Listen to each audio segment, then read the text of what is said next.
Hello, you guys. Welcome back to my channel. Thank you so much for joining me. Actually, I'm here working on some charts, and I wanted to kind of go through the chart since I was working on it in live time. As you can see, I got the information blanked out, so you don't see any HPI or the person's name or anything like that.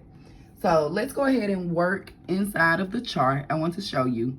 So I am filming this from my phone because I have my phone right in front of me as I was doing the chart. And I was just thinking to myself, wow, let me block this out, or since it's blanked out. So this will be a good chart to show someone actually what I'm looking for and actually what I'm doing as I'm coding in real time. So typically, of course, you're going to make sure the date of service is there, things like that, the patient's name, all of that matches. So as I can see here, this chart is only 3 pages. You might get a chart that's 1 page, and you might get a chart that's 50 pages. So it's great, and I wanted to do this. The chart was only 3 pages. So the system that I am working in, I'm just going to put the information on here. I won't show you the system, I guess. So now I'm seeing the date of service is 6/22. 2019. I'm sorry for my camera wiggling. I'm trying to, I have a 2-screen setup here. So, you see, I'm eating my little candy paper too. Eating my little candy as I'm working. So, let me put in the date of service here on my other screen, and then we'll start. Okay, give me just a moment. Let me lever the camera over here as I'm putting in the necessary information on the other end. And once I start coding the chart, I'll get a little closer so you can see. Get everything set up so I can look for my codes. Okay, so this is a HCC chart. And I'm not sure if you guys are familiar with HCC Coding, which stands for Hierarchical Condition Categories. And you can look that information up on CMS. And HCC is very popular coding. And I'll do a video shortly because I did an HCC presentation on what it's about, how do you code, what are the rules, things like that. So it'll be a video coming shortly. So we already talked about in one video the chart components and things like that. We've already talked about that. So here where I'm hovering with my cursor is the chief complaint. So they're coming in for a follow-up, medication refill. They have hyperlipidemia, doing well, no new issues, active, no chest pain, no SOB. And if you know your medical terminology, then SOB is what? Can't hear you. What is it? Okay, shortness of breath. So let's see. Okay, let's go.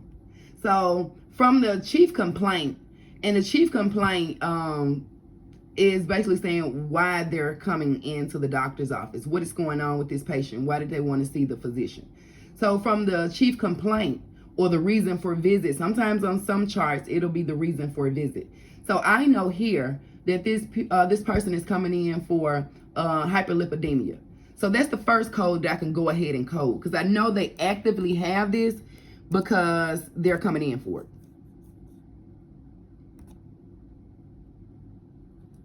Okay, let's see. So I know that code is going to be E78.5. I didn't have to look it up because I used it a lot with HCC coding and all of the coding that I've done. So, past medical history. Now, these are HCC rules. Now, there are different rules according to what you're coding, who you're coding for, and things like that.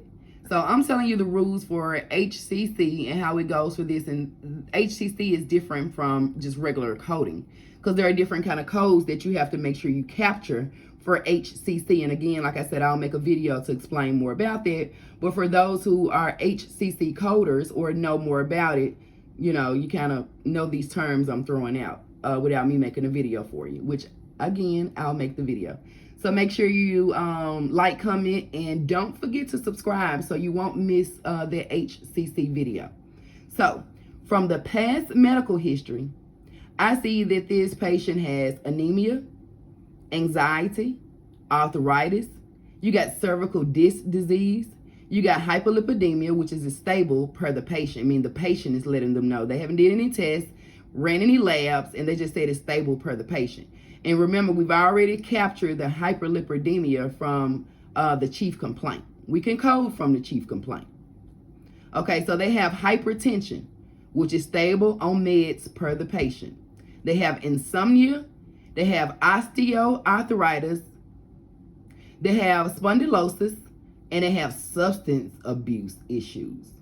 Now, when you're HCC coding, you can code all chronic conditions from the past medical history. You can code all chronic conditions from the past medical history, with the exception, listen, make sure you catch this part.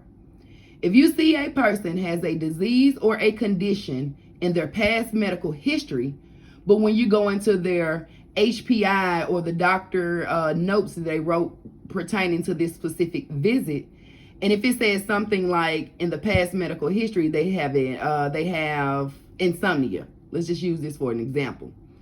But then when I read in the history of the notes that the doctor made for this visit, and the doctor says this person sleeps well at night. Well, I know insomnia means you're up and you can't sleep. So if they write inside of the notes that this person sleeps well at night, that means they do not have insomnia. Now, insomnia is not a chronic disease, so I know that, and I was just using insomnia as an example.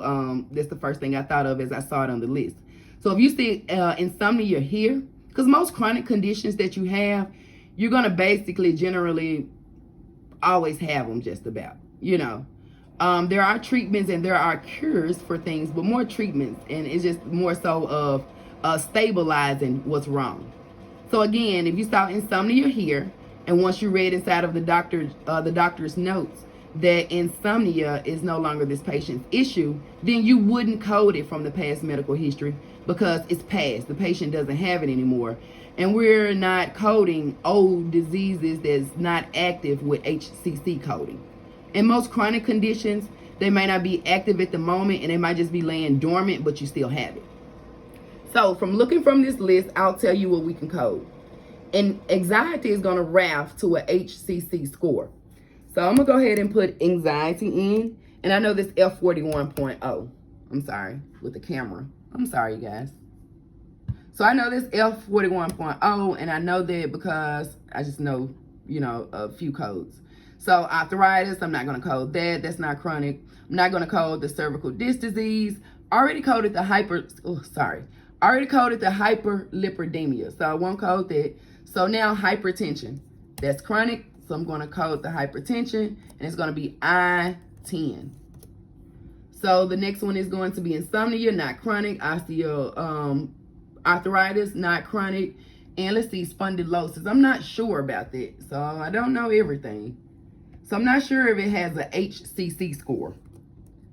So when you have these chronic conditions, they're going to have a certain score under the HCC categories. So that's how I know if I need to code it in these charts or not, if it has a HCC score number. And it doesn't. So I won't code this. Substance abuse. Substance abuse is chronic and it needs to be coded. Now, make sure you know that there is a difference between substance abuse, substance dependence, or substance use. And I'll also make a video about that because that is real tricky. If you see on the chart where it says substance abuse, you're not going to use a substance use code. So in HCC, you're also going to look at the medications. You can use that as your documentation to support. Because in HCC, sometimes to support that the condition is still active, you're going to have to look at the medication list. And that's going to let you know if the condition is still active, because if the person is on medications for this specific disease or condition, then it means it has to be still active if they're taking medications for it. So I'm going through the medications. I'm looking for it. Also remember, a little tip for HCC coding. If a patient is on insulin, not that this is the first visit and they're prescribing insulin, but the person comes into the visit and they're already on insulin, have been taking insulin, make sure you capture the code Z79.4. That's long-term use of insulin. So now here's the review of systems. So we see it here. Their review, unless otherwise stated, is noted above. General, negative, negative. Everything is negative. So we don't have anything that's standing out to the physician in your review of systems. They reviewed the ENT system, the ear, nose, and throat, of course, your GI system, your GU system, your endocrine system, your blood, hematology, and oncology. All of that is clear, negative. So here are your vitals. Took your vital signs. Another tip, if you get onto the chart and you don't see a date of service, you can go off of the date of service that the vitals were taken, because the vitals are taken on the date of the service, so you can use that as your support. So down here, the examination performed as below, abnormal findings noted. So general, you're awake, you're alert, no distress, you know, all of your systems they went through. No results found. This is the date of service. Abnormal findings, and you see HPI is blocked out. Blank was seen today for follow-up medication and hyperlipidemia. Diagnosis and all orders for the visit. Primary osteoporosis of both hips. So, and that's not a chronic condition that you would capture. It doesn't have a HCC code. So, essential hypertension, we coded that. Moderate episode of recurrent major depressive disorder. Now, let me go back here, and I hope you guys don't mind me flipping back and forth. So this is on page 3. So I just want you to get the gist of HCC coding, or how to code it, or, you know, I just want to give you a thorough tutorial, although the video isn't just the best quality because I have my phone and I didn't want you to miss this opportunity to learn. So I know you guys wanted me to wait till I got my camera set up, my tripod, you know what I'm saying? You could have missed this information. So I didn't want to do you guys like that. So you see here in the past medical history, it says anxiety. So remember, I coded it because I knew the anxiety code. So I went ahead and put it there. And I used the general anxiety code there because it did not specify. But as you can see, sorry, I went too far but down, I was looking at the camera. But as you can see, when I get here to the progress notes that the doctor wrote, this physician is telling me what kind of anxiety that it is. And it also has here, some notes will give you a hint and some won't, depending on the EHR that the physician's office or hospital's healthcare system is using. So now I see this is a moderate episode of a recurrent major depressive disorder. So now I have to go back and change the code I put, and this is a more specified code. And you remember you guys, in coding, the whole key is to get to the highest level of specificity. So the rest, the anxiety here, oh, they got depression. It was anxiety just instead. So now it tells me what kind of depression. Cool. So stable overall, no changes. There's no follow-up on file. Here's the doctor's name. So here's the rest of the progress notes, things like that. You're also going to look for a signature.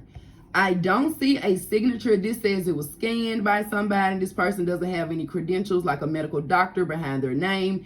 This just shows the date and time it was printed, things like that. So it doesn't have a signature on there to show me. So what I'll do is I'll click into my system where it says no signature, and then they're going to notify the physician that they need to get a signature for this document. So that's all I have, you guys, for this video. And this was an example of HCC Coding, a live chart. Thank you so much.